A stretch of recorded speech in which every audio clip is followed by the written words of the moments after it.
the live stream to YouTube. I'm all over the place, man. Me too. I'm confused. Squirrel. You can leave it open if you want. Yeah, you can leave it open. He closed it. Oh, okay. Oh, I was just running for the door. Yeah. Because I've yet to prepare a new intro, let's just get this out there. We are live weekly on YouTube and Podbean. If you want to play along, be sure to download the free Podbean app to comment, call, and maybe even heckle. Let's thank some friends before we begin. Gooder Sunglasses, people. Have you seen all the brilliant designs coming out of the minds of Gooder? Seriously, you guys, there are styles for every occasion, mood, and activity. Gooder.com is the place for cool looks for your face. The place for your face. I just came up with that right now. Also, Giant bicycles, you guys. I want to actually say something about an offering from Giant that isn't a bike. It's their shoes. I have done multiple 4 to 6 hour rides on their road shoes and have had zero issues with them. Comfortable, stiff, even make my pale legs look kind of good. And I know that's like asking for a miracle there. Check out their full line of footwear at giantbikes.com. Now I can hit the theme. Why haven't you done any 10-hour rides? You come in, gone for weeks, and that's what you toss? Yeah. I'm just here for... done any rides? Oh! Hey, you don't know that. Mic drop! You probably do know that. Because I'd post something if I did. You would. It's like fine. It's time to start riding, though. You might need to adjust your mic. Sam just used it last week. Does he still got his boogers on this? He does. All right, you guys. While Jack adjusts his microphone, the Giro is over. Are we stage race mode yet? Welcome to another episode of the Cycling Podcast that the others all, knowingly or not, steal their ideas from. Oh, and we are not operated by Satan-worshipping pedophiles. I just got finished watching the news, and I saw a poll, and I don't know if the poll's right, but it said that 15% of Americans think that the government is run by Satan-worshipping pedophiles that eat their babies, liquefy babies for strength. Yeah. We're losing our nut. That's how we should get stronger. Yeah. This is the Packfiller. In the studio, we have the only guy who has truly mastered ghosting when it comes to being on the verge of bonking in a long-distance ride. Let's welcome Paul Main. Hey, how you doing? You're like, fuck you guys, I'm gone. Yeah. Also here in person is the guy who's mastered the art of using a small, hard-to-pronounce town as his primary excuse for not riding enough, Mr. Jack Broadhead. You called it Squim the other week. Squeam. I'm in Hoquiam. Hoquiam. Get your geography down. Well, it's over there. It's all over there. It's wet. It's the wet side. It is. The wet side. Online via Zoom is the guy who gets more positive mention via the fans than the guy who actually started this show over 20 fucking years ago, Jackson Bolger. Wow. Wow, would you look at that? Yeah. I got several this weekend, and I was like, fuck. Mm-hmm. Someday you'll be his Ed McMahon. Yeah, I will. Me, I'm the boy with the toys. This is my studio, so you're all going to listen to whatever I have to say. Or sip. Gentlemen, how are we all doing? Jack, first of all, Jack Broadhead, god damn it. No, I get it. Standing ovation. About three weeks? Yeah, I think so. Yeah. It's been longer than 3 weeks, hasn't it? I don't even know what month it is. No, because he did his prediction. I did this So at the there's- beginning of the Giro. I brought it here to brag. Every time you go away, you take a piece of me with you, Jack. Oh, wow. Isn't that a song? Paul, what was his name? Paul. Every time you go away. I know he did it in the 80s. The biggest pie. Paul and Oates did it. Paul Young? No. Paul Young? Yep. Ding, ding, Jeez, ding. wow. Where's my bell? Shit. The bike bell? All I could find was this. But yeah, that was good. Yeah, Paul Young. Yeah, and it was also in Planes, Trains, and Automobiles. Yeah. What inspired me to show was your wonderful text. It brought a tear to my eye. I felt that missed. I said I missed you. Yep. Yeah. Mm-hmm. Yeah. You were missed. I'm about to stand in the front listening yard to the with show. a boom box above my head, glaring in your eyes. You don't know where I live. That's another abstract movie reference, everybody. Anything? Before we even get to the riding, how's everybody doing? Anything drastic happen in your lives? Are you a Satan worshipping pedophile or anything like that we should know about? Let's start with Jackson in Portland. Man, how's everything going, dude? I mean, how's your life after graduation? It doesn't have to be about bikes. Yeah, things have been great. Let's see, what has been going on? Not Playing guitar. a whole hell of a lot. yeah, having a good time, playing with my cat a lot. Why would he be About playing it. guitar? I was thinking Portland, maybe sitting on a street corner playing guitar to make some money. Oh. No, Just for yeah, my cat's been playing for longer during the day now, so 3 hours is. Jim, you're worn out. Yeah. Jimmy time. Jack, what have you been up to, young man? Got construction. Really? Yep. I'm getting my construction body back. You're all swole. You are puffy. I know. Swole. And I mean that in a good puffy know. way, not I know. like puffy. You're like alcoholic puffy. Yeah. Not in a bloated. Yeah. No, I I caught him running with his wife. On the bridge, Yeah. on Monroe I Street caught him. Bridge. I caught him track standing on the Monroe Street Bridge. He was Like, you're heckling gonna me. fall. You're gonna fall, and he wasn't looking. He wasn't. You're gonna fall. And then he looked over at me and realized. And he fell. My Because wife's they like, were. "Who is? That's mean to do that to him." She didn't realize, Well, I heard him say that. But I thought it was, one of the many meth heads that Yeah. are. Yeah. going Yeah. up Just and down. walking. Yeah. Fall. Yeah. You're gonna fall. And then I looked over and I said, "Well, it's close to Right. meth head." I It's have Jack. most of it's my Jack. teeth. Yeah, it's Jack. I have most of my teeth. Yeah.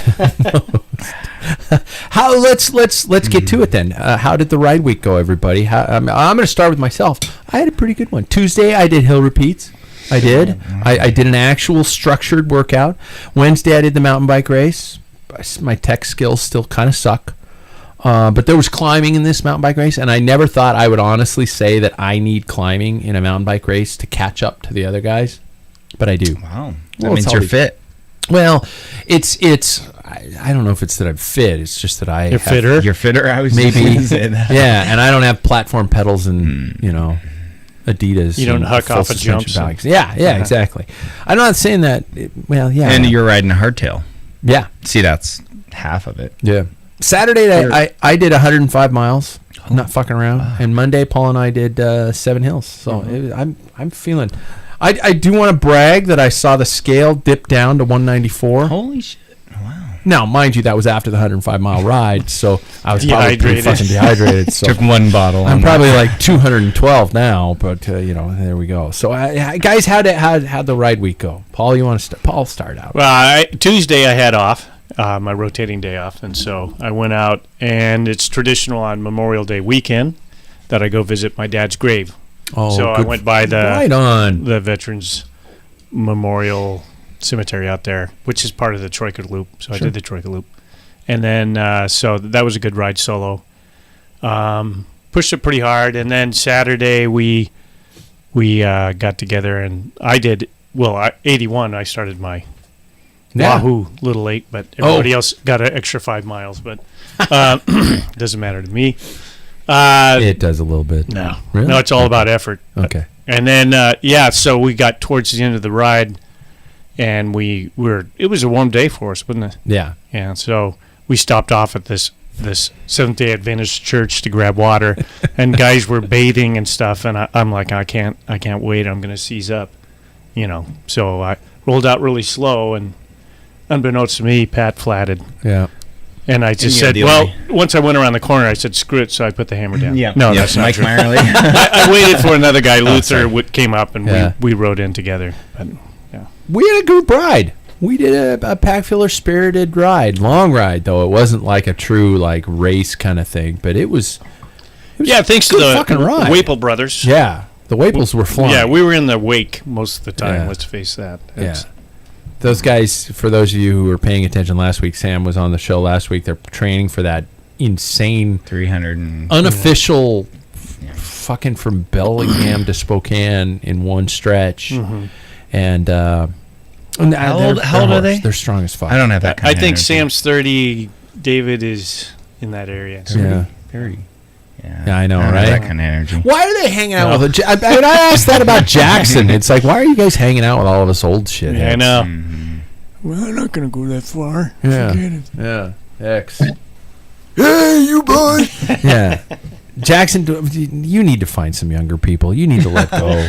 You need to go. It's not you, it's me. Yeah. Start your Yeah. own podcast. How was your week gone, Jackson? Riding wise? Good. It's gone pretty. It's gone. I'll say fine. I think earlier in the week I went and tried to do 50, and then I got a rear flat, which I originally thought I was able to change. Realized that my valve stem was not long enough. Oh shit! Yeah. So that one ended in a bit of a picking up. That took a couple days. As Paul helped me realize, tubeless tires and tubeless ready wheels are a little difficult to change tires. So I tore my hand up pretty bad trying to change that tire. Found a good method online, and I got out the other day for like 30 some miles. So it's been okay. I've been trying to get back what I lost changing that stupid tire. God, you texted me about it, just saying, "How do you get a stubborn tire off?" And I think I said, "You swear." That's all you can do is you can swear, and when your hands, when you're looking at your hands, like Tom Hanks did when he was trying to start the fire in Castaway, and his hands were all blistered, and he's just like, I'm gonna switch to the right camera. They're just shaking, and that's when you take a break from changing your tire, and you keep going at it. And you were smart enough to just say fuck it and look for something online. So that was probably a smart way to do it. I just beat the wheel against the ground until the tire comes off. Yeah. I was close to saying I'm gonna just have to cut it off. Like there's no other way of getting it off. It's like that. What's that? 3.5 days, or the movie where he's cutting 127 hours. Yeah, Close. 3.5 days. Yeah. Close. Yeah. I'm just gonna have to cut it off. The other way you can get it off too is put it back on your bike and go as fast as you can in a corner, and then hit it. You'll get scraped up, but the tire will roll off. Well, and the rim's done after that. Well, yeah, that too. Yeah. But you got the tire off. So beating it against the ground is about the same. Less skin damage. No, that gets it out of true. Oh, yeah, it does. Yeah, that's right. And those rims are pretty, and he's got enough scratches. Yeah. I didn't see pics of the horrible day. Yeah. Oh, wait until you see it. It's heinous. Fuck you! Stop it! So stop it! I shed a tear for you, Pat. Keith Whitlock was on our ride this last weekend, and he got a new Pinarello F12. Yeah. I just call it the Did Fizz. you scratch it yet, or did you scratch it? I said you got to bring that here so I can scratch on it and then piss on the the because I got to upgrade my rep every time I do it. Can't you go to like a body shop and just get a color match of automotive? There's only one place in Spokane that will do that will take a picture of it and match it. Mm-hmm. And mind you, his is powder coat because it's a flat matte color, and so. The match would probably not be dead on. But everyone else was better than a scratch, or is it? Yeah, it would be better than a scratch. I'm gonna be. Okay. We don't have to talk about this anymore. Let Jackson say. Yeah. I will say, in your defense, though, I have discovered that it scuffs and scratches very, very easily. Not to say that I scratched my bike or anything, but take it back. Yeah. Piece of shit. Then what? There's no bikes out there. Especially if you throw a ruler at it, That's a problem with matte finishes. It's hard to clean and make it look good. It's kind of cool when it comes out. My BMC was matte black, and now it's polished up from sitting on the top tube. Yeah, that type of thing. So Jackson, you're getting tiny little scuffs and things like that, and. Like when I was trying to change my tire, like when I took the wheel off, like the disc brake would the disc rotor would scuff it, or like the chain would just rest upon like one of the stays and it would scuff it a little bit. It's I think it's just that, like Paul said, those matte finishes are really really touchy. Hey, did you turn your bike upside down when you changed that wheel? I sent your dad a picture of George Hincapie with Lance's bike upside down. Yeah. That's how George, you do it? George was doing all the work. That's how you do it? Staring at him. I know, but... No. These are some of the top... Jackson has a real legit stand. I know that, but... Okay, fine. If you're out... Jackson mentioned that one time. If you're in a parking lot, in the middle of nowhere and you want to get something done on your bike, would you tip it upside down? Never. No. I've never done that in my life. Not since I was a BMXer. Jackson, you said you would? Yeah, I don't want to have to set it down. What about your saddle? Let him finish. Yeah. Sorry, I'm all jacked. He's not up. a savage. I'm all jacked up. The hoods and the I'd rather have the hoods and the saddle get a little bit of a scuff than the paint job. Kid's got a point. What about a tree limb? What about tree a limb? sign? What about a sign? Yeah. You just hang the saddle by a sign? You ever done that? Sign everywhere. Sign. all right, Blocking up the scenery. I'm just being an asshole. Sorry. Do this, won't do that. Can't you read the signs? Jack, have you ridden your bike in the last 3 weeks? I took my bike to Hoquiam. Nice. And it came back with Good. So I have Well, it didn't every get dirty. intention. I have every intention to start riding That's it. You didn't baby have to steps. clean it. That's good. There's a baby positive. steps. I've lost all of everything that I gained in a month of riding. You're looking good. Have another beer then. Yeah, you're looking good. I did kayak this weekend, so I probably have a good cycling tan. There you go. I had to buy it. My wife's not on the deck, right? I'll check just a second. Okay, just double check. Paul's gonna check and see if my wife's on the deck or not. Okay, we're good. I had to buy a set of gravel wheels this weekend. I bought a set of wheels this weekend. Don't, Jackson. Don't. Oh, you whoa. fucking dare. He's We are texting. both dead. I know he's texting. I had to buy a set of 700C wheels because I've been looking all over the place for them, and I know we're about, Jackson, correct me if I'm wrong, about 4 or 5 weeks out from Belgian Waffle. And Yeah. I'm not doing that on 27.5 wheels. There's no fucking way. 90 miles of it is on the road. So I went online. I went to the social medias and found a person who just sent me a link, and it's a company out of Portland, Oregon, called Hi-Fi. And this is Jackson. You know what I'm talking about? I was just about to say, it's a hi-fi? Yeah, I totally do. No shit. Remember, I guessed it on the ride too. You did too. Yeah. Yeah. Wow. Where have you been? Under a rock? You don't know about Apparently hi-fi? so. Apparently so. I I've didn't- never heard of high five. Thanks, Jack. Right there with me, man. No, I ordered a set through them, Lo-fi and hi-fi. I'm anxious to see how they perform. It's not these guys didn't give me a deal. It's not a paid endorsement or any bullshit like that. But I was like, God, the website's pretty straightforward. I'm not buying a super high end set of carbon rims for my gravel bike for shit's sake. But reasonably priced. Hopefully everything will be good. I gotta still find brake rotors, and I gotta still find obviously a cassette. Do they still call them cassettes? Do they still really? Yeah, Okay. And so I got to find all that shit and get it dialed in, and then but I'm anxious to see him. So there we go. I paid for him, and I got to pay myself back with an announcing gig I got coming up soon. So hopefully There that'll you be go. good. So I do also want to take this moment and thank my wife. What? If you put Packfiller on the wheels, you can write them off. It's a write-off. Fuck yeah, dude. All your bikes are a write-off. It's part of your podcast. Do you know what a write-off is? Yeah. You just write it off. Is that Seinfeld? Yes. Yeah. You just You just write it off. It's- My wife has been really cool Kramer. with me leaving Yeah. on long weekend rides for long hours, and I do want to just go out there onto the show after I admitted that I bought a set of wheels on the podcast. I'm just looking out the window. Yeah. Because I'm fucking scared. She's going to give me shit.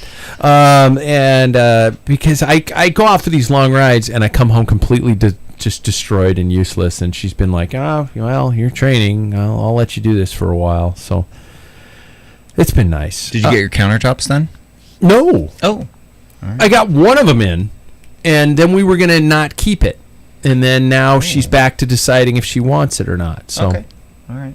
That was a long time ago we talked about those. that was. Yep. That was. So the long ride we hosted, we kind of touched base on that. That was a fun one. And we've been getting people asking us when we're going to do more of them and things like that. So I'm about to dump onto Paul's lap an idea for like some mock races that I think we should set up. You know, it could be on a circuit, it could be on a big loop, it could be on something, areas that I think we might not have to worry about traffic. Roads are open, spirited rides, maybe kind of schedule a series of events. What do you think? Yeah. Yeah. Come up with something. There A we lot of go. right turns. Yeah. Yeah, exactly. Exactly. There's no reason, like, everybody likes Course Brutale. Yeah. Yeah, I mean, that could just take off, Yeah. you know.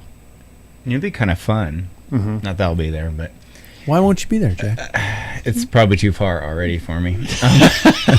But you could get a bandana, and the person in the lead has the bandana, kind of like, and then when you catch that guy, you get the bandana and you have it in your back pocket, and it's just this, kind of like tag. Huh. No, is that not cool? It's like I see a massive leader's pile jersey? up. I do People too. scrambling to get You're it. in a pack and everybody's grabbing for a bandana. no, I think I got. Oh, No. Jesus Christ! I think as later in the ride when you're solo. Oh, okay. Then there's something to go for. It's the leader's jersey. So how do we Well, get? the person with the bandana should be the one who's leading the points of the, like, let's say we do 10 races. Yeah. Person who's got the most points at the time has the Yeah. bandana. Not like you grab it off them at middle of the race. I don't want people touching me while I'm on my bike. But you could touch have- other people. You could have a points. Well, I hit him out of the way. a points bandana and a leader's bandana. Here's a double advocate. Yeah. No, I don't. Forget it. Forget it. Bad idea. No, it's not a bad idea. Jack, no. we love you. Don't leave us for 4 weeks. Yeah. I know you're fragile, Jack. That's the reason I leave. Yeah. My feelings get hurt and I have to go away. You guys, And heal up. 22 minutes in, should we get to our Giro Yeah, recap? yeah. Giro recap, Definitely. you guys, because I have yet. Oh no, that's the old page.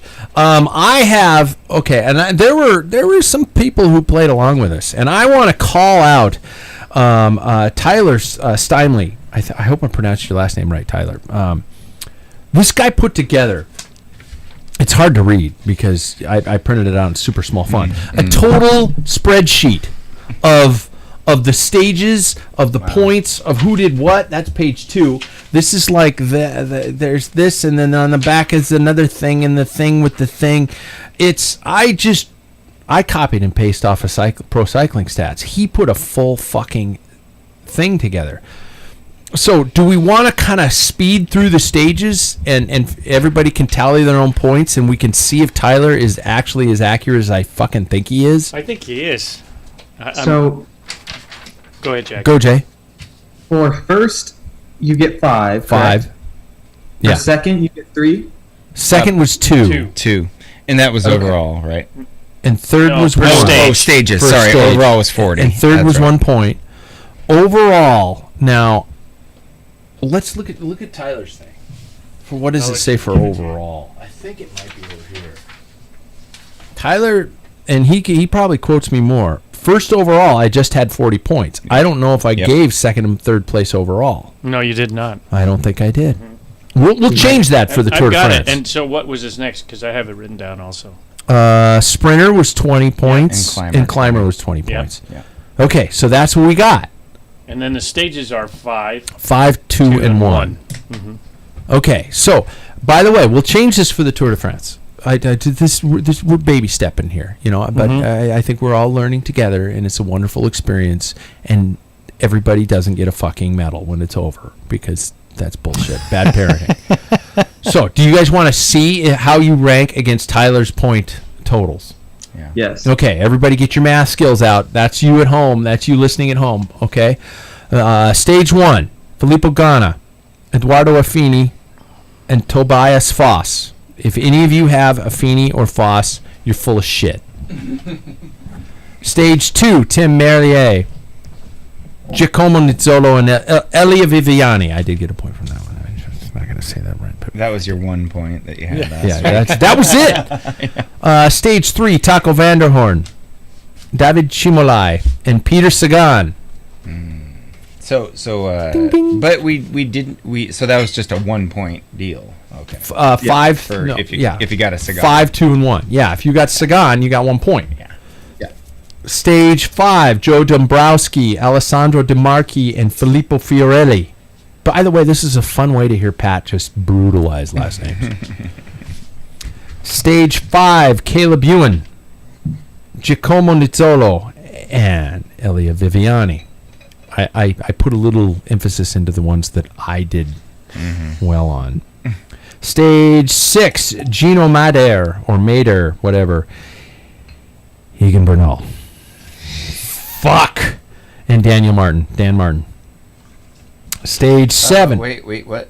1, 2, Dan Martin. and then Dan Martin. Opportunity. So I had him. So Stage 7, Caleb Ewan, David Chimolai, and Tim Merlier. And if I just screwed up the name, just go ahead and yell at me online. Stage 8, Victor Lafay, Francesco Gavazzi, and Kobe Goosens.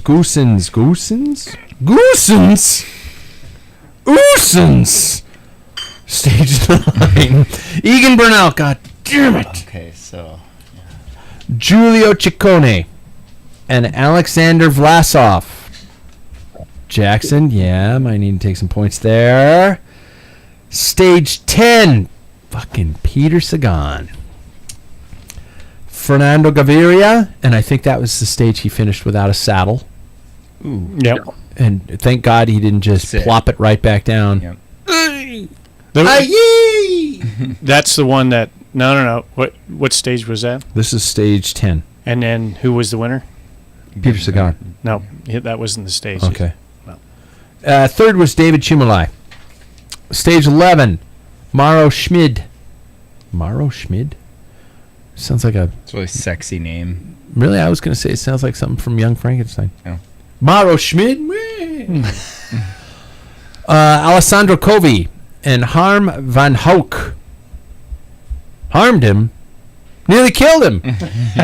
Stage 12. I got to put something in here because all the people that are listening to me is just re-quoting names.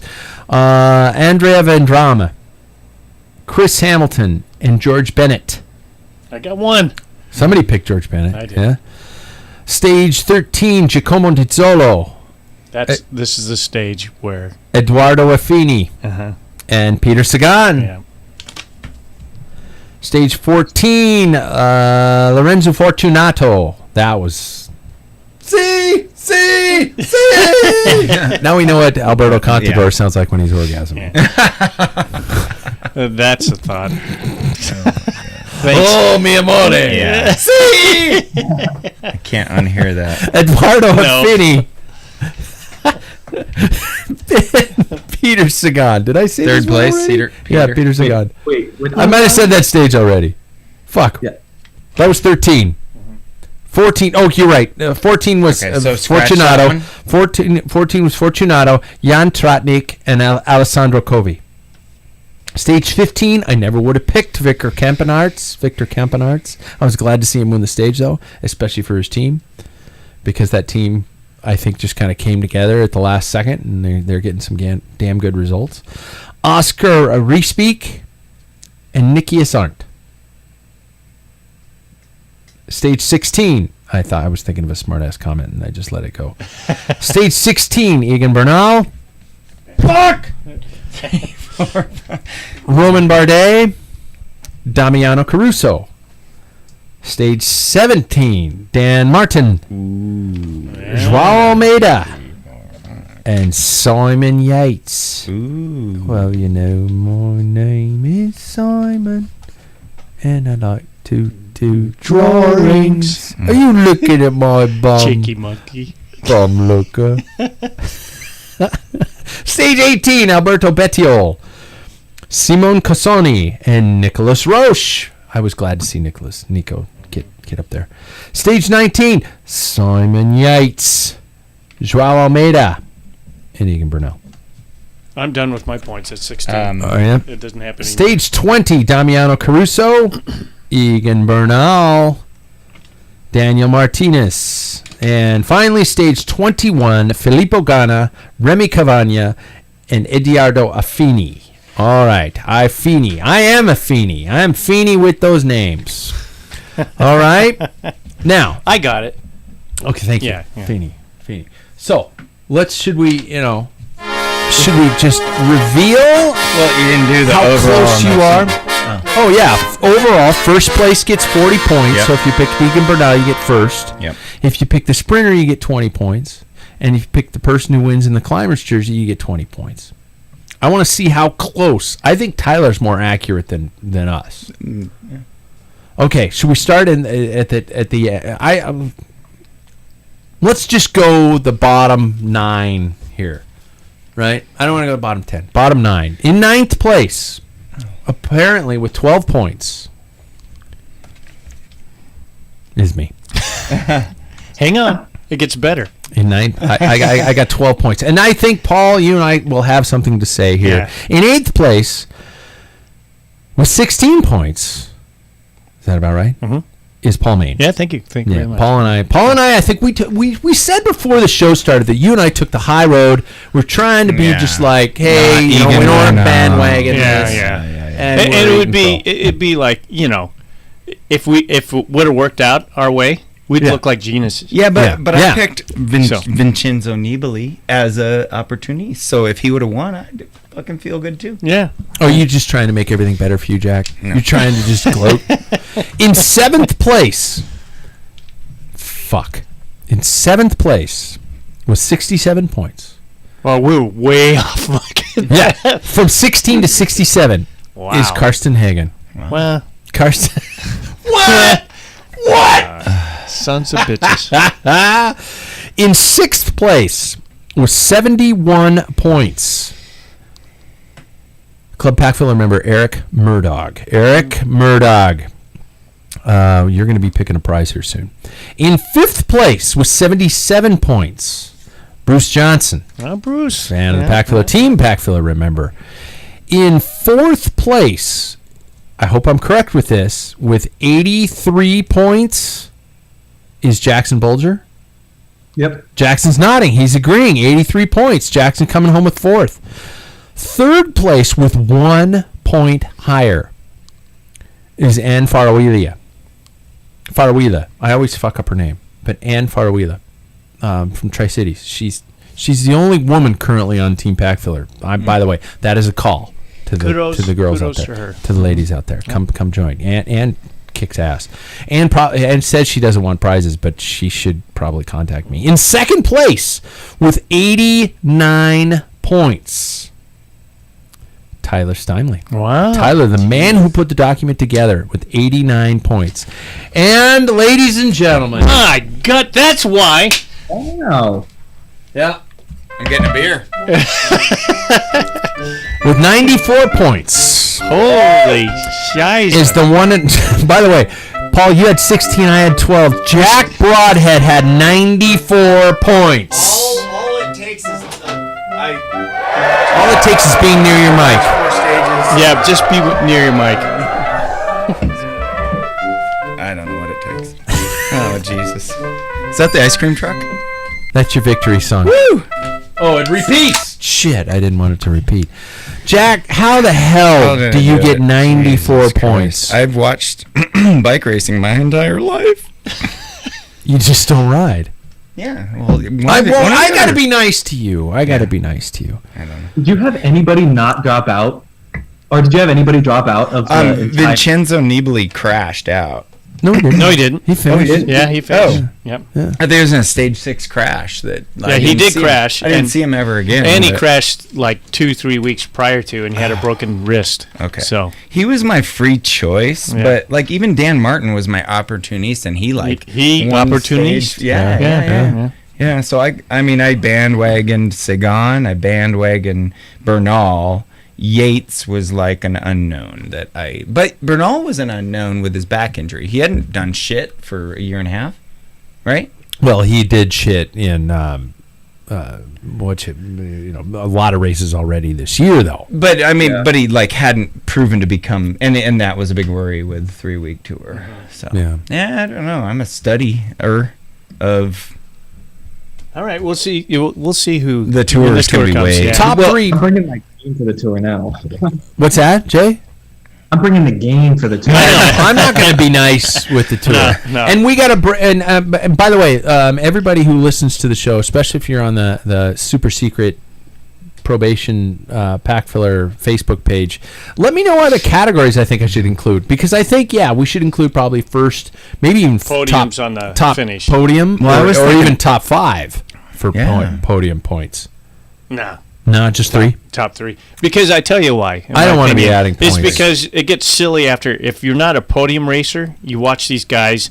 They're just holding their place at Yeah, 8th place. Sure. It's not really. All they're doing is just maintaining. So. although it flipped at the time trial, trial. it did Yeah. flip a couple. Yeah. But I mean, even Yates. I mean, I thought he was going to finish second.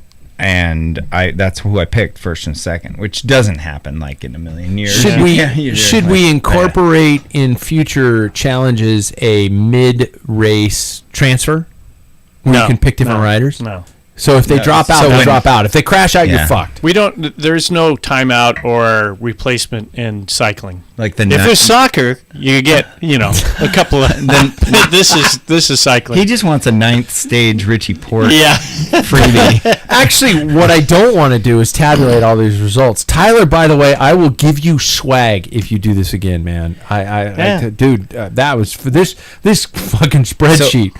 I want to know. This guy's got to be doing something. Like he works for NASA. He's got to be doing some real job, man. Because it is legit. NASA. Yeah.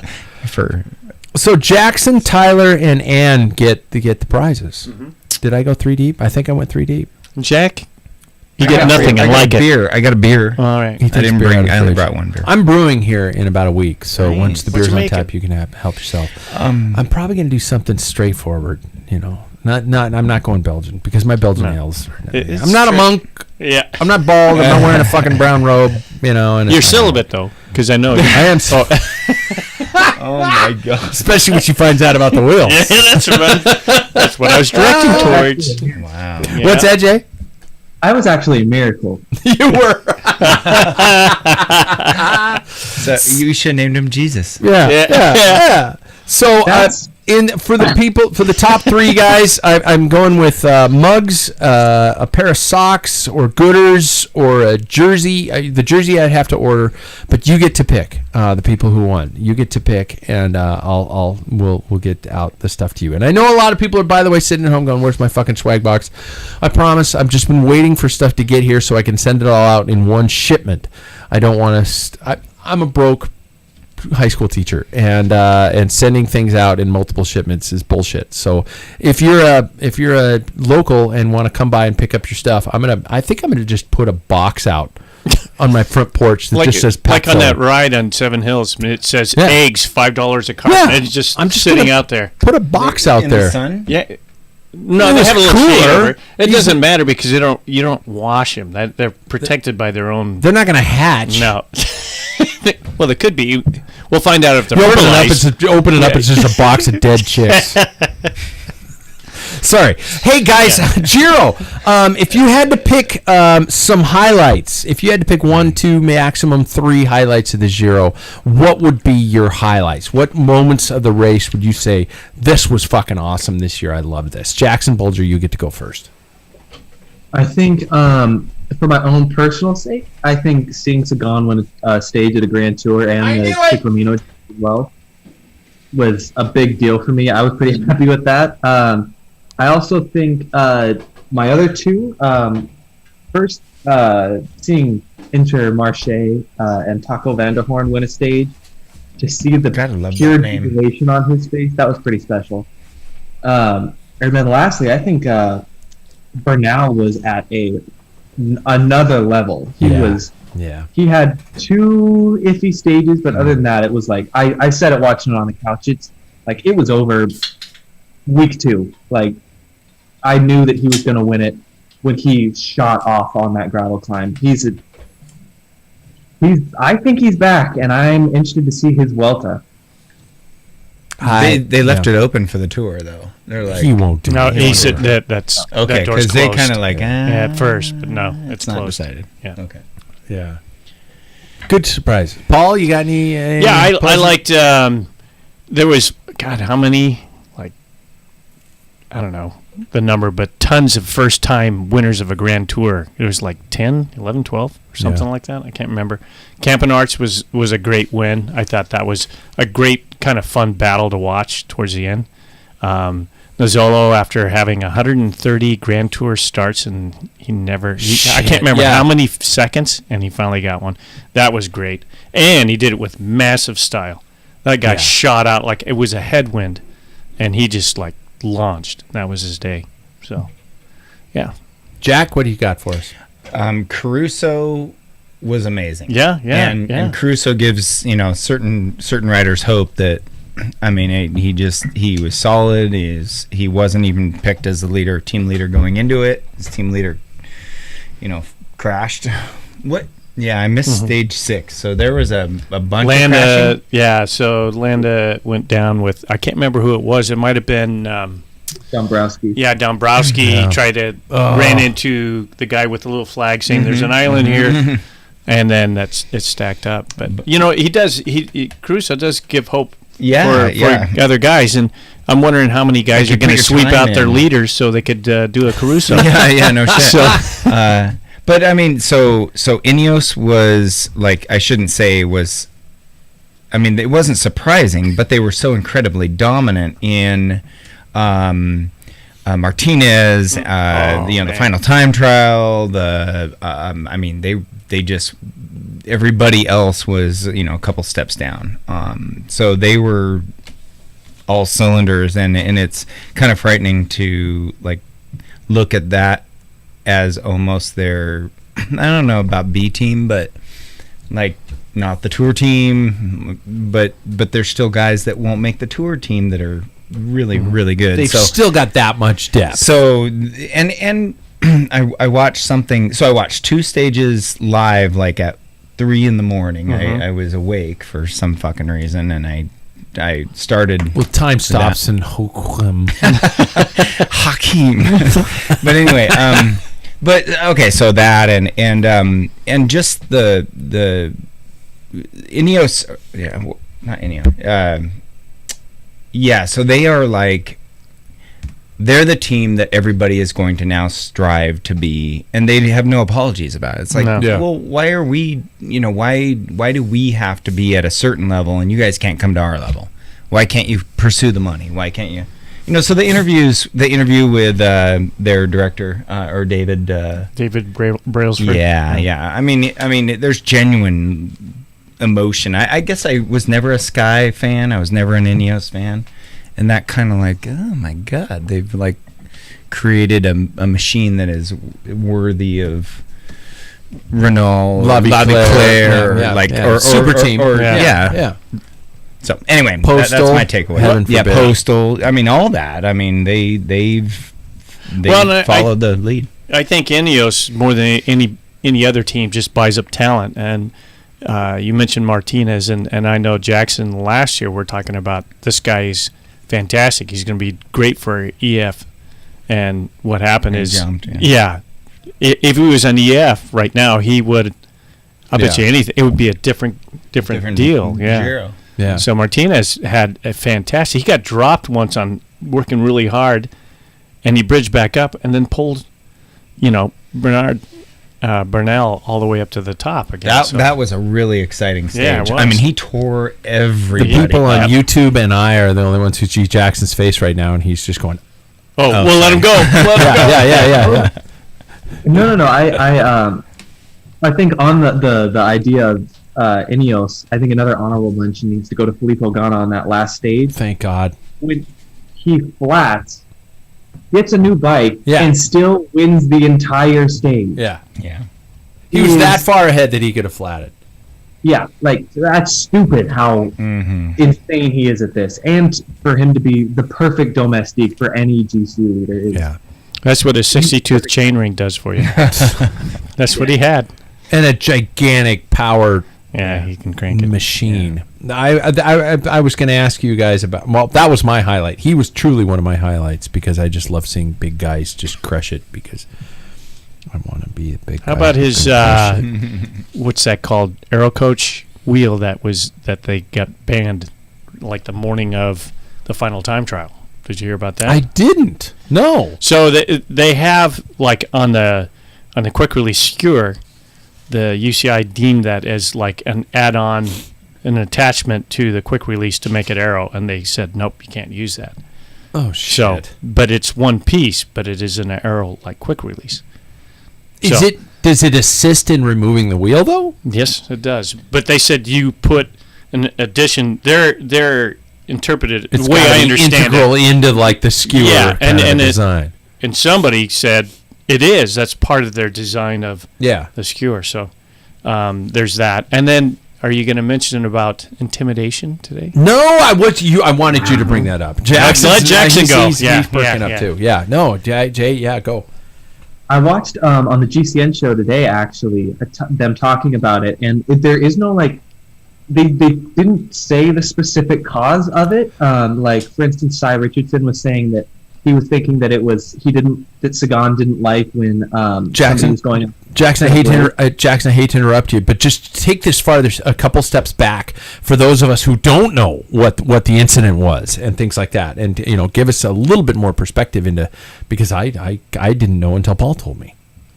Yeah, so Sagan got in trouble. He got fined for intimidation, but there is no specific cause of what it was. Really? So that's an interesting. But there's no reported cause of what it was. So okay.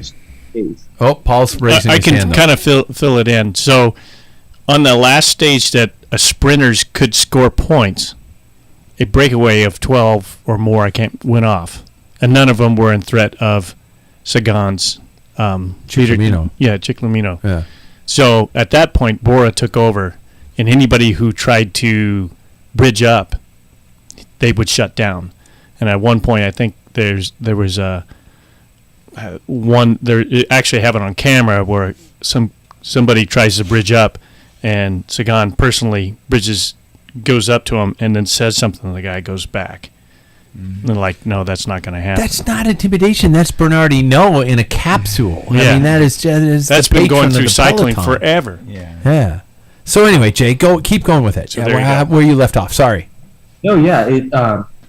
So it's really interesting because it kind of goes back to our topic of when we were talking about like the super tuck and the puppy paws and everything. It's like the UCI is trying to just enforce things that feel a little bit weird. Because intimidation, like I was saying when I was watching the show this morning, it just feels it feels weird because intimidation. They'd never heard of something like that. I'd never heard of something like that as a rule in cycling, for instance. So I just found it kind of weird, and I also I think Sagan's had a kind of a target on his back ever since he won the Worlds, and I think sometimes.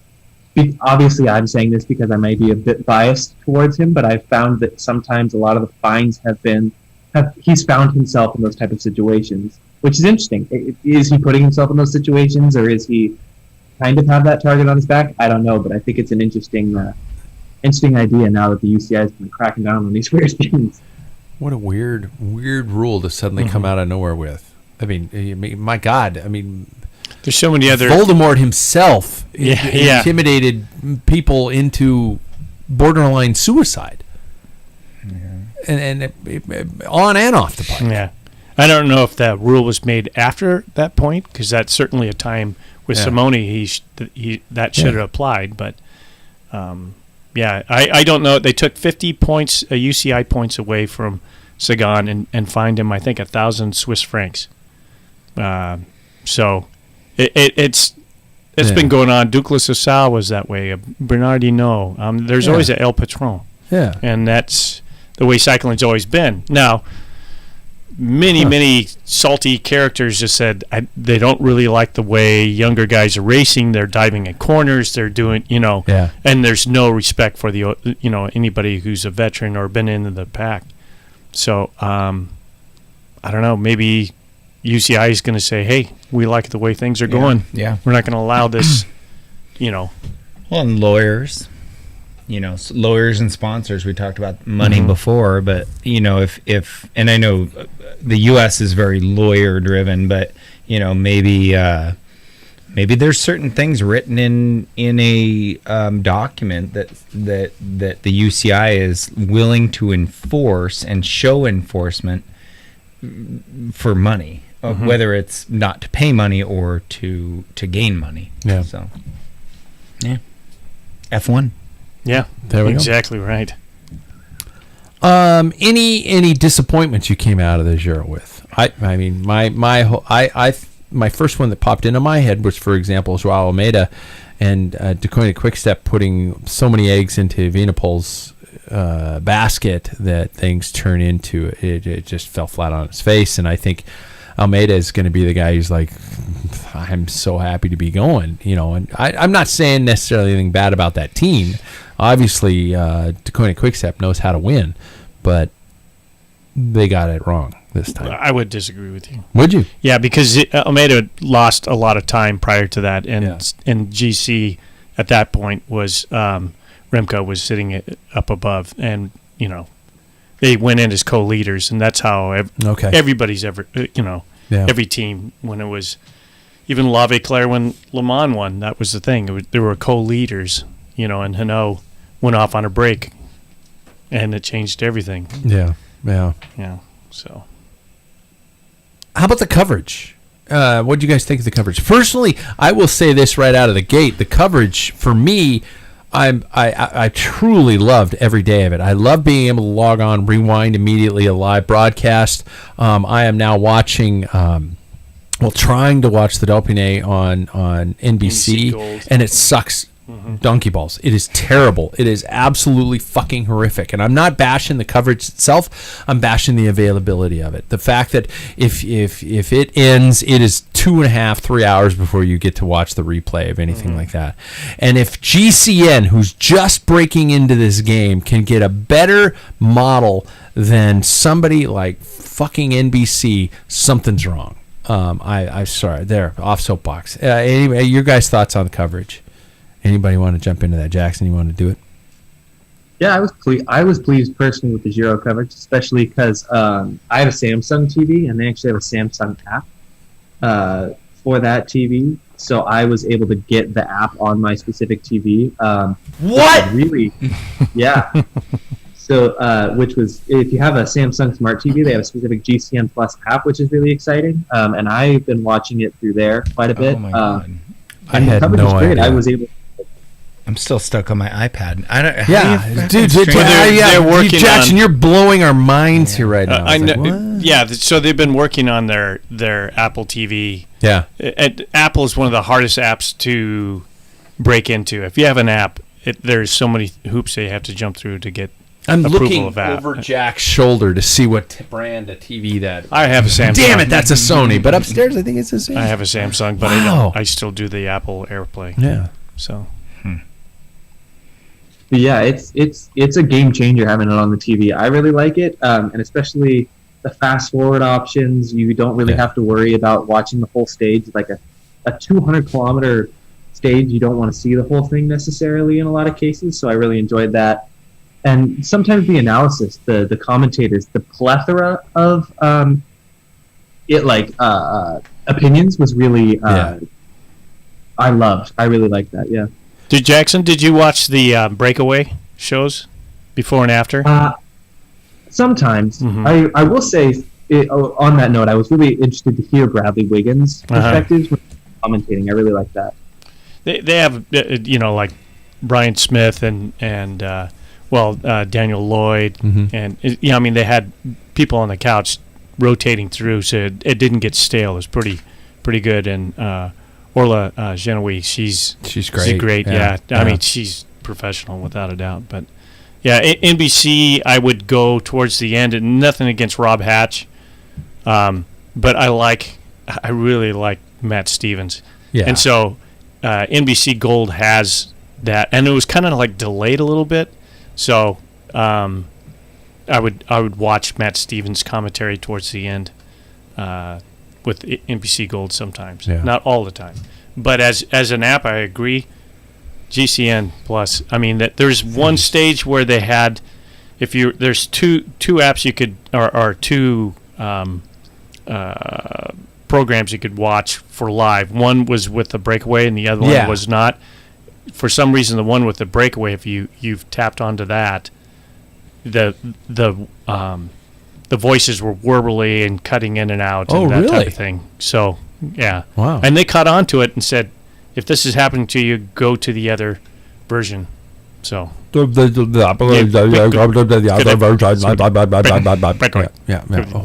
Wow. So they're on top of it. And the price alone is worth it right now. So don't add the intro. Yeah, at $25 or whatever. Yeah, Dauphiné's pissing me off. Really pissing me off. If you guys had to pick one name for the Dauphiné, go, Paul. Name to win it. Oh, I was going to say like to rename it. And I'm like, what? I can't rename that. Garrett Thomas.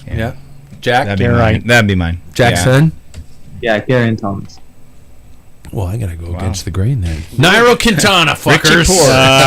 Richie Port. I'm gonna pick Richie that Port. could be. Yeah, I'm gonna pick Richie. that I'm would gonna be pick fun Richie. because All they're right. teammates. We'll but- see what happens now. There's He'll no be in stage traction 9. in 3 days. No, Is there- because there's no stage 9. No, No, there's no stage you're 9. good.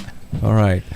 You guys, let's switch to our topic brought to us by our friends at Athletic Brewing Company. You guys, this is the time to try if you have not yet.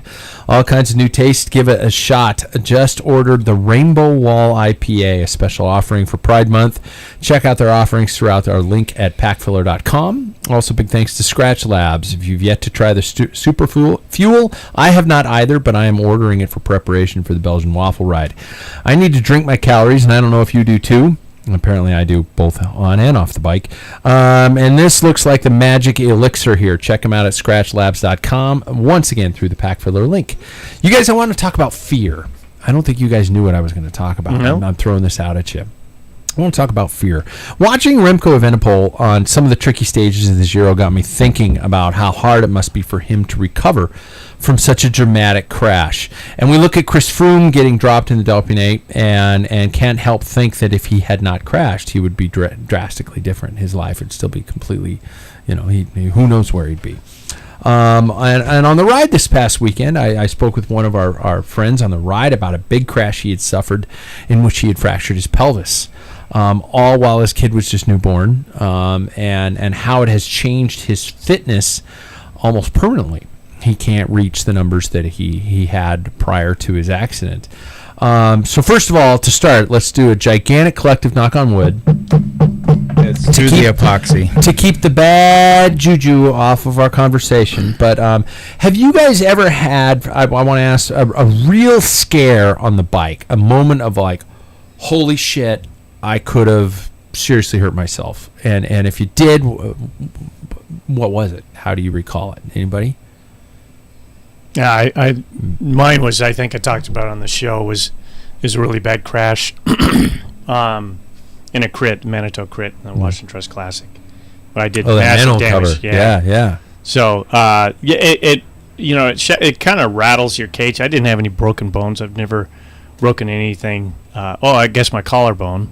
Okay. And I have my collarbone's not set in my AC joint, so it's sticking up right here. Oh, wow. Yeah. See? Oh, you're fucked up. Yeah. So, but that was just kind of like, a big pile up, and I went over the top. Sure. But when you have confidence and when you're on top of your game, and all the things that always work, something gives out. Yeah. That shatters your confidence. And I remember it did take, and that has been a long time ago. It took me a while to go into corners like I used to. Sure. Then that's kind of where I want to go with this. Yeah. Jack, any major kind of scares in your years on the bike? Yeah, but it didn't have anything to do with training or bike racing. Really? Yeah, I've never, during bike racing, have never had like a major, like disastrous crash where it's a week off and you're just done, or done for a while, Or months or years. or years, or life changing. So when I moved to Seattle, actually right out of high school, I was a bike messenger as my first job, and I got destroyed by a Cadillac, and it turned in front of me at I was coming down a hill about 30 miles per hour and 25, Fixed 30. gear? No, I was on a mountain bike with a big old basket on the front. And so I'm doing about 30. And What company did you work for? Elliott Bay Bicycle. Holy shit, so did I. Nuh-uh. I shit you not. Elliott Bay Messenger Company. I worked for the same husband and company. wife? Nuh-uh. Yep. When? Yep. Blue kit, everything like that. Right out of college. 90s, early 90s. Oh, I was like 89. Fuck. That was early. Okay. Anyway. Did they have where you like a list of phone booths and you go around, and if you don't have a walkie-talkie, you go to a phone booth and you dial the phone number, collect call, and then you say, hey, it's John, and then they go, no, we don't want to accept it, and then they look it up. Oh, John, and this is the phone number, and they call you back. Did they have that? No. Oh, this We is had the radios. old school days. Wow. Way back. Anyway, Okay, scares. so I got just destroyed by this rental Cadillac, and I wasn't wearing a helmet, I don't think, but I saw hood, sky, Elliott Bay, or no, fucking Lake Union. Yeah. I was going down. I was going down not Olive Way, but one of the others, and I landed on my ass. I was literally out for, a couple of weeks, but it was all soft tissue. I just landed on my ass, and just everything just, just bruised up. But that was the closest to death. One more turn, and I'd have a melon on a curb. Yeah. So very lucky. Jackson, major scares at any point in time? Personally, I haven't really had like too many scares. I crashed in the junior stage race.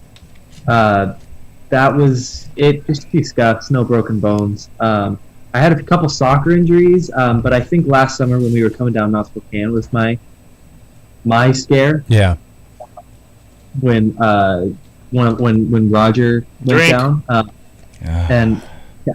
and like obviously not to make it about myself. Obviously, I did not experience anything, but I think just like being around that kind of spooked me a little bit. Mind you, I'm also young and feel invincible, so luckily I haven't had too many of those times. But yeah, like I said, I think that would be my main kind of scare. I've had 2 incidents with cars. One, strangely enough, is with the Elliott Bay Messenger Company. I shit you not. I got hit twice, actually. Yeah, I got a car coming out of a parking lot, and I hit the front fender. Mm-hmm. I had another incident while I was riding downtown, and I hit a car from behind. I've been through several massive pileups, super weak pileups, stuff like that.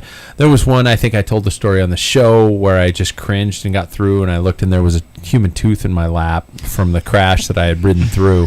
Not quite a horse's head, but pretty close. I did the yeah, it was like that. But so did you guys tell me about continuing after the scare, even if it's a crash and a crit? Or Jack coming to work the next couple days? No, later? it wasn't a couple days. It was like a month. But I had PSTD or PTSD. Thank you. I come in any car that was threatening after that, like even like not quite seeing you and like sort of pulling out. I became sort of enraged about it. Like, did you start before I would have hey you know, but I almost became passive, more angry. Angry, like violent aggressive towards them because I was threatened. Like it's a very out of control moment. Yeah, when you're flying in the air. It's like, and your fucking shoes come off. What am I gonna hit to stop? Shoes came off? Yeah. Wow. Yeah. It was my shoes hit the handlebars. And they came off. It was a surreal moment. I mean, it's the only time I've ever been in an ambulance. It was crazy. How did it affect you, Paul? I mean, you talked about mine was physically and mentally. I want to know. Physically, it banged me up pretty bad, but it was a stage race, so of course you got to do it. I mean, I didn't have any broken bones. It's just big raspberries from my ankle bone all the way up to wrist. And the that's back of some your wrist. harsh pavement there. It's chip seal and nasty crap. Yeah, it was. Yeah. But it did shatter. When I loved crits. I loved the speed, and I was thinking about the other day. I hit a corner really hard, and I love that feeling when you're just totally tuned in, and you're right on that edge where you know that just a little bit more and that tire will kick out. It's just a thrill of just hitting that corner, and you're at maximum speed, and it's a thrill. But I couldn't do that for quite some time. Yeah. But outside of that, I can't. It took me probably a good couple of months for me to kind of hit it as hard as I used to. Sure. Jackson, I mean, I remember being with you at that stage race where you crashed, and we did the road race the next day, and I mean, I could see the energy loss from you or stuff like that. But in any moments where it's kind of changed your mental state or something like that, even from a scare or a fall here, or even a traffic situation. Yeah, I think witnessing a crash, man, I don't know what it is, but I think witnessing a crash for me is scarier than going through a crash. Wow. Because I still am a little worried about gravel in fast corners, or kind of anything like that. Every once in a while, I will just I have to talk to myself when I descend now, because I really want to work on that skill, but every once in a while I can feel myself lock up because I'm like you're going too fast or something like that. It's kind of a feeling where you're in control, but for some reason you'll hit a manhole cover, or you'll just come in at a way that you're not usually used to. You'll just kind of feel that tension in your shoulders, and I have to talk myself through it. But after the stage race crash, I didn't have too many worries. I was like 13, 14, so it's like it'll heal in a month, and I'll be back to my normal. But yes. Are there any types of terrain or group scenarios or types of riders that kind of freak you out and you just almost like, no, I'm fuck it, I'm out of here?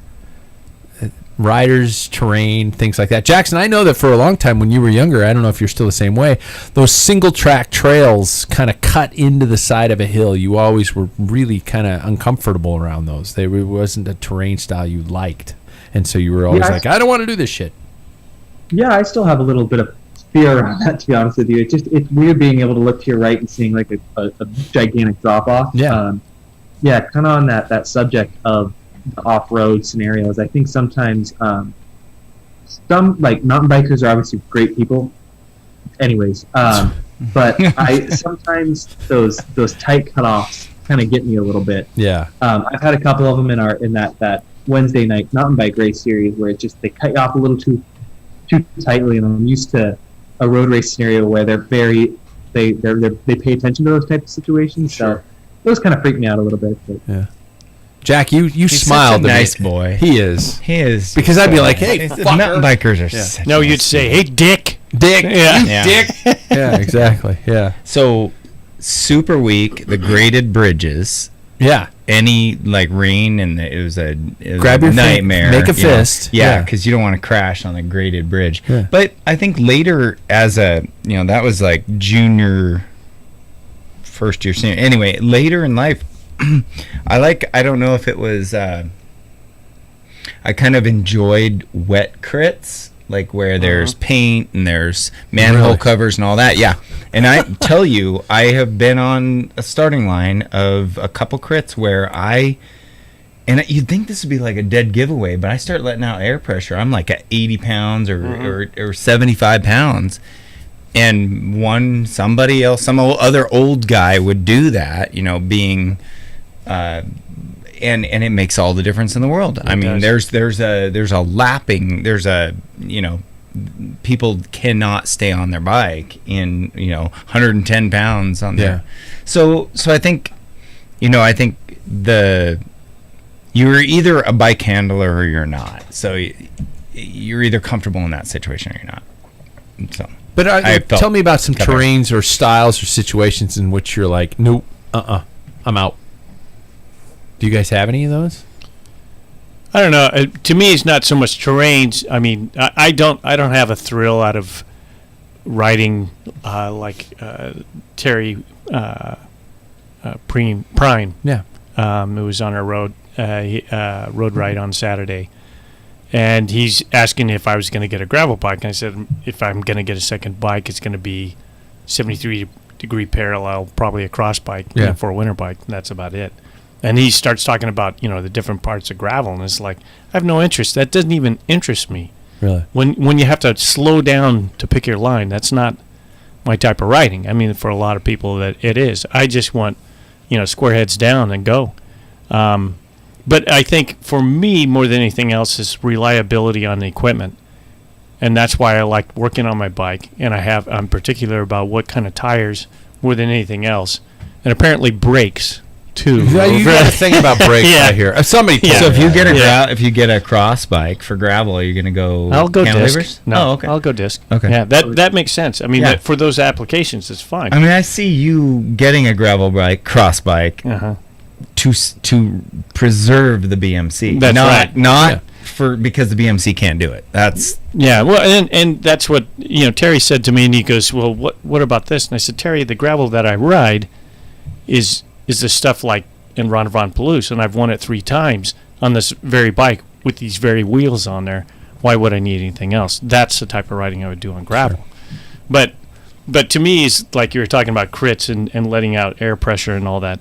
I've always ran at like six bar or 6'1", which is about 88, 90 pounds always, except there was a crit at, I switched tires. I always had Continental, and I went to Mavic when they first came out, and they were talking about how these had super grip, especially in the wet and blah, blah, blah, blah. And I was so confident. I left it at 88 pounds. I'm thinking, yeah, no problem. I greased out twice on that race. Well, there goes my whole deal with Mavic that I was working on. No. I'm kidding. I mean, it was terrible. I took those, I peeled those tires off. Never again.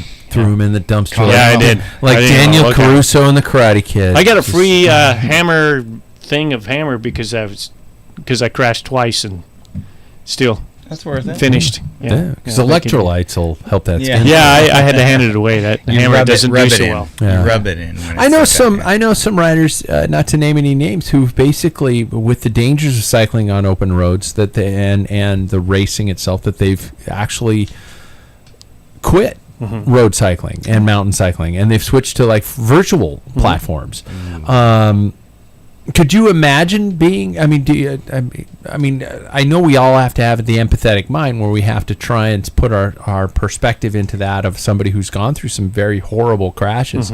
But could you imagine yourself being forced to that situation? I'd rather not continuing ride. the sport? Yep. Would you really? Yep. Would you? Yep. Same. You would. Yep. Jackson. I think there's a thrill out of pushing your body to a specific limit. Like when I did the night attempt, there was a thrill that I got out of that. But personally, I don't know if I could do it very well myself. I've said that to my girlfriend. It's just not the same, you know. But also, being in that situation of a crash, I couldn't imagine. Yeah.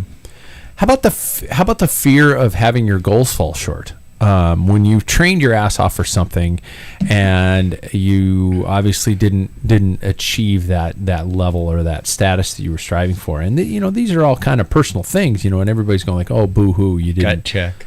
Yeah. I mean, has there been any moments where things have not worked out the way you intended, and you've wanted to walk away from it? Hell Jackson's yeah. nodding. Let Jackson go first. Yeah. I mean, well, my soccer career was one of them. Sure. I thought college soccer was going to be my life, and then it wasn't. It's pretty weird.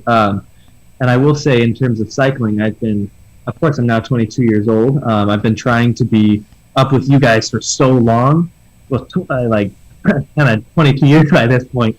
And for a long time, you kind of just, like, for lack of a better phrase, you kind of get your ass kicked a lot, and it sucks. But then you just kind of, I know it's not any specific event or anything, but I think once you get to that point, you really realize how much work you had to put in to get to that point.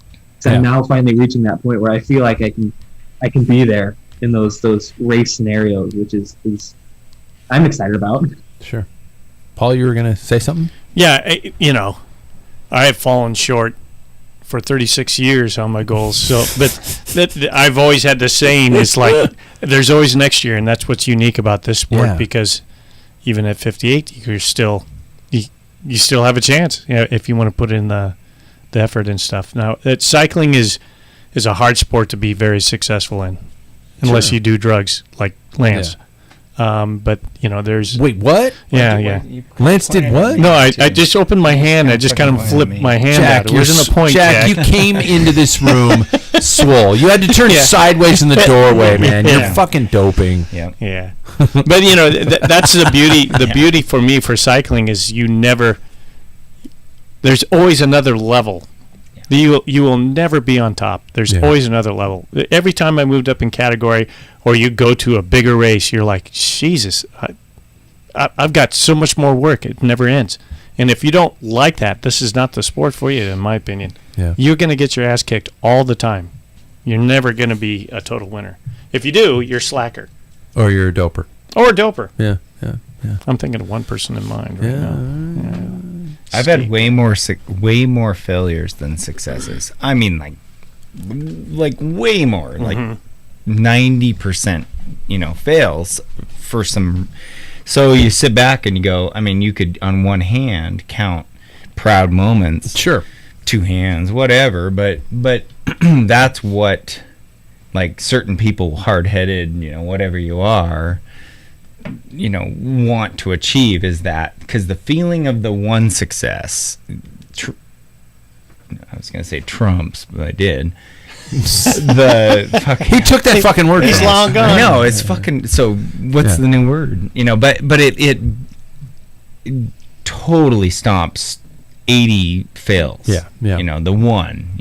So that's what you're fighting for. How about those unfortunate moments that come up in the preparation where you're 2-3 weeks out and something happens? It's an injury. It's something that comes up, and those moments that can completely, completely take away from you and just take the wind out of your sails and make you want to once again just say, "Fuck it, why did I even bother?"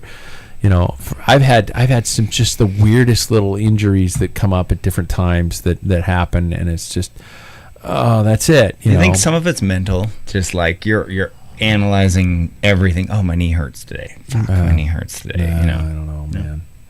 For example, I was at the Olympic Training Center as a junior, and I was diagnosed with Epstein-Barr, and I couldn't understand why I showed up to live at the OTC, and I was flying, and I was doing everything with everybody, and I was sprinting incredibly well. And then 2 months later, I was barely hanging on to the last person. Eddie B told me I should have a stop sign painted on my ass, and I was crying myself to sleep every night. And that honestly took the sport away from me at that elite level for a long fucking time. I mean, I don't want to make this podcast the downer podcast, but how do you find your way back from those moments? Have you guys ever had any of those kind of preparation moments or things like that have just crushed you and made you come back or not come back? I think if you put cycling first, you're not going to have much of a life, unfortunately. Yeah. And at a younger age, it's okay. I pity the guy that's in his 40s or 50s that's neglecting. In fact, Keith on our ride on Saturday was sitting there talking because how do you balance it? I mean, he needed to get home. That's why he was talking about turning it around. Sure. And I said, that's the thing. There's another year. It doesn't work out this year, whatever year. Like my grandson's birthday party falls on a weekend and I had a good ride planned for that. Just ditch it. I mean, we're not, but in your 20s, if you're going to make an effort, you're going to have to sacrifice pretty much your whole life. Yeah, girls, fuckers, movies, beer. Yeah, beer. Yeah. Yeah. I mean, if you Jackson, really want to make it, so. You don't have to sacrifice beer. You don't drink it. Yeah. Setbacks? Any of you guys have any other good stories or anything like that? Or is that I've had some moments where you don't make it. I was on a ride in the spring and I was so frozen cold, gone so deep. Many of these rides, I didn't piss myself on this one, but I did call. Okay, well, at least we got that out of the way. We understand. There's been many of these rides where I didn't piss myself, but I called the coach, Grant Steele, and I'm just like, I need picked up. Because I can't make it home. I'm done, and I'm too far from home to live here. Yeah. So come, there's little town by the name of Squim. Oakland. It's like Renton. I know it's Oakland. But I mean, there's just it's a mentally anguishing sport, and some people, at different times you enjoy it and you love the bitterness and the pain of it, but. There's times where you're broken, and been there 5 times. Any advice for somebody listening to this show on how to come back from those moments?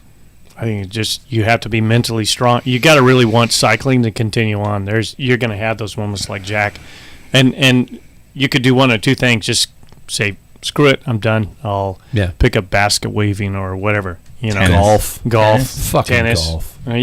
Or just say, well. You know what? Running. I know what I did wrong. I know what I did wrong. I'm not going to do that again, so I'm going to go out.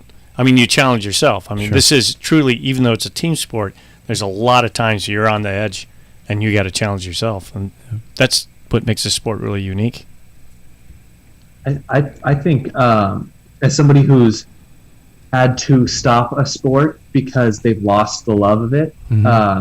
I think a really big component to, and I mean, loving any sport, like not just cycling in general, but I think just for any sport, I think you really have to know whether you love it. Because if you don't, it's not worthwhile. I think one thing that I've learned to discover is that give it a month. You know, if your interests start weaning other places, then maybe take up those interests. Don't put them aside, because the bike will always be there. And I can't emphasize enough that loving what you do is really more important than the sport entirely, because you'll learn to hate the sport if you don't love it. I'm a perfect example of the bike will always be there, because literally I've never hated the sport. I've just been busy and doing things. Sure. And Getting married, I'm having like fucking kids. 50. Yeah, I'm like 52. And ish. Well, I'm not 52 yet. I'm 51. But, you know, I mean, you the bike is always there. That's a great quote, because I've always had a bike. It just, whether I get on it or not, you know. We want you on it. We do. We miss you, Jack. We do. I love you. We've all been vaccinated. We can have a big group. I got vaccinated. No, I'm saying we all did. I did. You just wanted to show off vaxxed. his guns again. I You know. just wanted Look to at show him. off those construction bones. He's not 100% electrician there. No. Those arms are like mine. Little farmer. Yeah. So I do believe what we're going to take away from this is the bike is always there. Keep Bike riding, is keep always racing, there. keep going. I guess that's all we can take away from it. And this takes me to the end of our topic for the podcast there, you guys. So, by the way, for everybody who listens to this show, if you listen to us live, first of all, awesome. Keep listening to us live. I love seeing people on Podbean. I don't monitor the YouTube feed. But keep listening to that. Be sure and check us out now. We are on Pandora Podcasts. We just got that. We are added to Pandora now. So if you want to listen to us through that platform, you may do it. And also obviously on YouTube, Podbean, Spotify, Stitcher, iTunes, and pretty much anywhere you get your podcasts. So be sure and like, subscribe, tell a friend, and do all that stuff I'm supposed to say at the end of these type of moments. Does anybody have anything they want to ring us home with before we hope the Dauphiné coverage gets better? No offense to Bob and to Steve Schlanger.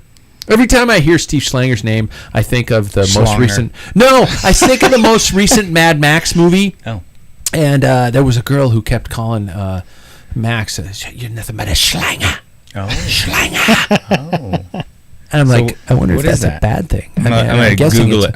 It's an Australian bad word of some sort. Yeah. But Steve and Bob, keep it up, man. Yeah. I'm sorry. In fact, Bob actually called Steve Chris the other day. Ooh. Yeah, that's like a... Bob's getting old. Yeah, he is. Yeah. He just likes... I think we're close to the same age. So long in the tooth. sympathize. fellow Yeah, chrome long donuts. in the tooth. Yeah. All right, and for the people who have participated in our Giro Challenge, chime in if you won something, and I will get it out to you as soon as it arrives at my front doorstep. Yeah, And better luck next time. That's the first race I've won in Jack 2 crushed decades, by the way. Jack crushed it. Jack's got bragging rights, and he gets to pick some free shit. So there we go. Swag boxes, you guys. I know you guys are dying for swag boxes. We've had some shipping industry issues getting some of the roadie socks here, but the roadie socks are coming in. And if you are a team member, I think I said I'll put a box in my front doorstep with eggs, $5. Eggs, $5. Yeah, exactly. That's the end of keep 'em another cool. podcast. Thanks, everybody. We'll catch you next time.